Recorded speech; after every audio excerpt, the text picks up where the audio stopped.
जय हिंद साथियों, स्वागत है आप सभी का आपके अपने परिवार टॉपर्स भजन पर। तो आज की इस वीडियो में बात करने वाले हैं उत्तर प्रदेश पुलिस भर्ती परीक्षा को लेकर के। यहाँ पर जो फाइनल आंसर की जारी की गई है, इसमें 25 प्रश्न ऐसे हैं जिनको निरस्त कर दिया गया है। अब प्रश्न निरस्त होने के बाद अभ्यर्थी अपना स्कोर ही नहीं निकाल पा रहे हैं कि हम स्कोर कैसे निकालेंगे। तो उसी डाउट को हम क्लियर करने के लिए आज की इस वीडियो में चर्चा करने वाले हैं, तो आप वीडियो को अंत तक देखिएगा। तो जैसा कि आप सभी ने फाइनल आंसर की का नोटिस देखा है, तो उसमें साफ साफ लिखा है कि जो 25 प्रश्न नष्ट किए गए हैं उनका अंकों का निर्धारण माननीय उच्च न्यायालय जो इलाहाबाद हाई कोर्ट है, इसमें 2009 में जो पवन अग्रहारी और लोक सेवा आयोग के बीच में जो केस हुआ था, उसका जजमेंट आया था। उसके जजमेंट के आधार पर एक फॉर्मूला दिया गया था कि सही उत्तर गुणा करना पड़ेगा निर्धारित अंक से और डिवाइड करना पड़ेगा सही प्रश्नों की संख्या से। इस फॉर्मूले के आधार पर हम जो प्रश्न निरस्त किए गए उनके अंकों का हम निर्धारण कर सकते हैं। तो हम कैसे करेंगे? फॉर्मूला तो सभी अभ्यर्थियों को पता है क्योंकि नोटिफिकेशन में साफ साफ दे रखा था, लेकिन हम इसमें करेंगे कैसे, अपना स्कोर निकालेंगे कैसे, तो उसी का हम आपको एक प्रूफ यहाँ पर दिखा देते हैं। हम यहाँ पर एक उदाहरण लेके चलते हैं किसी एक शिफ्ट का। हमने उदाहरण ले लिया कि 31 की सेकंड का, 31 की सेकंड शिफ्ट का हम उदाहरण लेके चलते हैं, सेकंड शिफ्ट। ठीक है, इसका यदि हम उदाहरण लेकर चले तो इसमें मान लीजिए कोई अभ्यर्थी 110 प्रश्न सही कर रहा है, 110 प्रश्न सही कर रहा है, तो मान लीजिए उसके उत्तर कितने हैं? तो 110 उत्तर सही है। तो क्या करेंगे, 110 मल्टीप्लाई करेंगे निर्धारित अंक से, तो निर्धारित अंक आपके क्या होंगे? 300।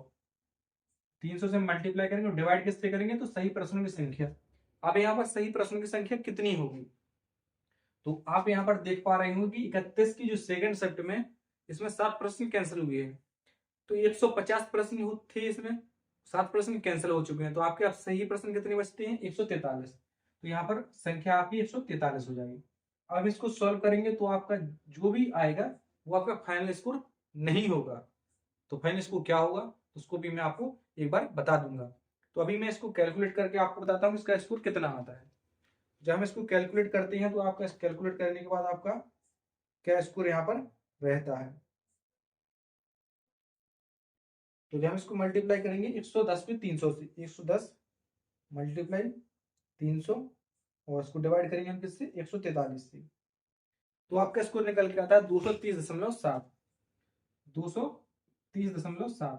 तो क्या है आपका ये फाइनल स्कोर है? तो बिल्कुल नहीं, आपका ये फाइनल स्कोर या रॉ स्कोर नहीं है। अब यहाँ पर देखने वाली बात ये होगी, तो हमने यहाँ पर स्कोर तो निकाल लिया, अब लेकिन उसमें से कुछ माइनस मार्किंग भी तो होगी, कितने प्रश्न गलत किए। तो यहाँ पर हम मान के चलते हैं कि कोई अभ्यर्थी था इसमें 130 प्रश्न अटेम्प्ट किए, 130 में से 110 तो उसके सही हैं और 20 प्रश्न गलत हैं। अब 20 प्रश्न उसके गलत हैं, तो यहाँ पर माइनस मार्किंग कितने की थी? तो 1/4 की। तो 2 नंबर का 1/4 कितना होता है? 0.5। जब हम 20 को 0.5 से मल्टीप्लाई करेंगे तो आपका आएगा 10। कितना आएगा? 10, यानी कि 20 का आधा। तो 10 आपके किस लिए कटेंगे? माइनस मार्किंग की वजह से। 230 में से हम 10 को बस यहाँ पर माइनस करेंगे, तो आपका जो स्कोर आएगा 220.7। आपका ए वाला स्कोर होगा रॉ स्कोर, जिसे हम फाइनल स्कोर कह सकते हैं। आपका रॉ स्कोर इस प्रकार से निकलेगा। तो चलिए मैं किसी एक दूसरी शिफ्ट का भी यहाँ पर उदाहरण लेकर आपको बता देता हूँ। हम यहाँ पर मान लेते हैं 25 की फर्स्ट शिफ्ट को, 25 की फर्स्ट शिफ्ट का उदाहरण यहाँ पर लेकर चलते हैं। इसमें अभी हम एक अभ्यर्थी का उदाहरण लेंगे, जिसमें हमने मान लिया कि चलो ठीक है, कोई एक अभ्यर्थी है वो 105% को सही कर रहा है। तो हम क्या करेंगे, 105% सही कर रहा है, जिसको करेंगे हम 300 से मल्टीप्लाई और डिवाइड किससे करेंगे? तो आपको देखना होगा कि 25 में कितने प्रश्न कैंसिल हुए हैं। 25 की जो फर्स्ट शिफ्ट थी उसमें से 3 प्रश्न कैंसिल हुए हैं, तो 150 में से 3 प्रश्न कैंसिल होने के बाद कितने बचते हैं? तो 147 प्रश्न यहाँ पर सही बचते हैं। जब हम इसको सॉल्व करेंगे तो आपका क्या आएगा? तो इसको भी एक बार हम यहाँ पर सॉल्व करते हैं। सॉल्व करेंगे तो क्या होगा? 105 इंटू 300, इसको हम मल्टी डिवाइड करेंगे 143, तो आपका स्कोर आता है यहाँ पर 214.2। स्कोर आता है आपका 214.2। यहाँ पर ये आपका फाइनल स्कोर नहीं है। अब यहाँ पर कुछ प्रश्न गलत किए होंगे, तो हम मान के चलते हैं, मान लीजिए कि उसने यहाँ पर 15 प्रश्न को गलत किया है, तो जो 15 पर हम 0.5 की माइनस मार्किंग लेकर चलेंगे तो आपका आएगा क्या? 7.5 नंबर यहाँ पर आपके कटेंगे, सही में से कटेंगे। यहाँ पर 214.2 में से 7.5 को हम माइनस करेंगे तो आपका क्या आएगा, तो यहाँ पर आएगा आपका 12, 12 में से 5 जाएगा तो बचेगा 7, 7 के 8, चलो 2 में से 8 जाएगा तो बचेंगे क्या 6, यहाँ पर आपका 0 बचेगा और 2 का 2, तो आपका स्कोर बचेगा 206.7, जो आपका रो स्कोर होगा। तो इस तरीके से आप यहाँ पर इस फॉर्मूले में अपने जो सही प्रश्न इंटू निर्धारित अंक यानी कि 300, इसको डिवाइड करेंगे, जितने आपके प्रश्न शिफ्ट में सही माने गए हैं उससे आपको डिवाइड करेंगे तो आपका स्कोर निकल के आएगा। अब स्कोर निकलने के बाद आप अपना माइनस मार्किंग को यहाँ पर माइनस कर देंगे, तब आपको यहाँ पर रो स्कोर निकल के आएगा। तो इस तरीके से आप निकाल पाएंगे। उम्मीद है कि आपको समझ आ चुकी होंगी बात। बताइए किसको यहाँ पर समझ नहीं आई। जिसको भी यहाँ पर समझ नहीं आई है तो आप हमें कमेंट के माध्यम से बता दीजिए, तो हम आपको और भी क्लियर कर देंगे।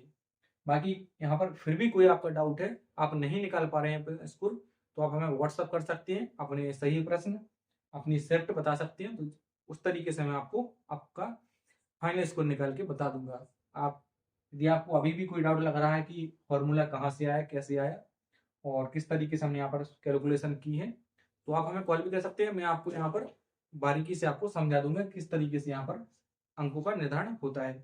बाकी उम्मीद है कि यहाँ पर अधिकांश अभ्यर्थियों को समझ आ चुकी होंगी बातें, क्योंकि यहाँ पर ऐसा हमने कुछ नहीं अपनी तरफ से समझाया कि मैंने कुछ बातें अपनी तरफ से ऐड कर दी। जो नोटिफिकेशन में था सेम हमने उसी को यहाँ पर समझाया है। तो इस तरीके से आप अपना स्कोर निकाल सकते हैं। बाकी फिर भी कोई यदि डाउट आपका है तो कमेंट करिए, आप हमें व्हाट्सअप करिए और मैसेज कर सकते हैं आप हमें व्हाट्सअप पर। बाकी कट ऑफ की वीडियो आपको 1-2 दिन में मिल जाएगी। मैं कट ऑफ भी आपको एक ऑथेंटिक ही दूंगा, ऐसे नहीं है कि फर्जी कट ऑफ मैं आपको दे दूंगा। तो यहाँ पर मैं जो भी कट ऑफ आपको देता हूँ, चाहे किसी एग्जाम की भी दी हो, आपको ऑथेंटिक की कट ऑफ दी हुई और आपको फाइनल में देखने को भी मिली। आपने वीडियो री एग्जाम का जो रिजल्ट देखा होगा, तो मैंने कम्युनिटी पोस्ट यहाँ पर शेयर किया था अपनी जो कट ऑफ बताई थी और फाइनल कट ऑफ। आपको एक नंबर भी यहाँ पर इधर उधर नहीं हुई थी कट ऑफ। तो आप विश्वास मानकर चलिएगा कि मैं यहाँ पर जो भी कट ऑफ आपको दूंगा ऑथेंटिक कट ऑफ ही दूंगा, भले देर से दूंगा लेकिन ऑथेंटिक ही मिलेगी। तो 1-2 दिन में आपको कट ऑफ की वीडियो भी मिल जाएगी। बाकी यहाँ पर अभ्यर्थियों के बीच में यही एक डाउट था कि हम अपना स्कोर कैसे निकालें, तो इस तरीके से आप अपना स्कोर निकाल सकते हैं। बाकी डाउट होगा तो आप हमें कमेंट कर दीजिएगा। बाकी इसीलिए मैं यहाँ पर इस वीडियो को लेकर आया था कि आप अपना स्कोर इस तरीके से निकाल सकते हैं। बाकी यहाँ पर नॉर्मलाइजेशन का भी फर्क पड़ेगा, तो नॉर्मलाइजेशन का फर्क आपका रो स्कोर निकालने के बाद वो एक अलग देखने वाली बात होगी कि किस शिफ्ट को कितना फायदा और किस शिफ्ट को कितना नुकसान होता है। बाकी रो स्कोर आपका इस तरीके से निकलेगा, नॉर्मलाइजेशन आपका वो अलग से आपका होगा। तो उम्मीद है कि आपको समझ आई है बातें। बाकी आप वीडियो को लाइक करें, शेयर करें और इसी तरीके की इन्फॉर्मेटिव वीडियो के लिए हमारे टॉपर यूट्यूब चैनल को सब्सक्राइब जरूर कर लें। बाकी फिर मिलते हैं अगली वीडियो में, तब तक के लिए जय हिंद, जय भारत, वंदे मातरम।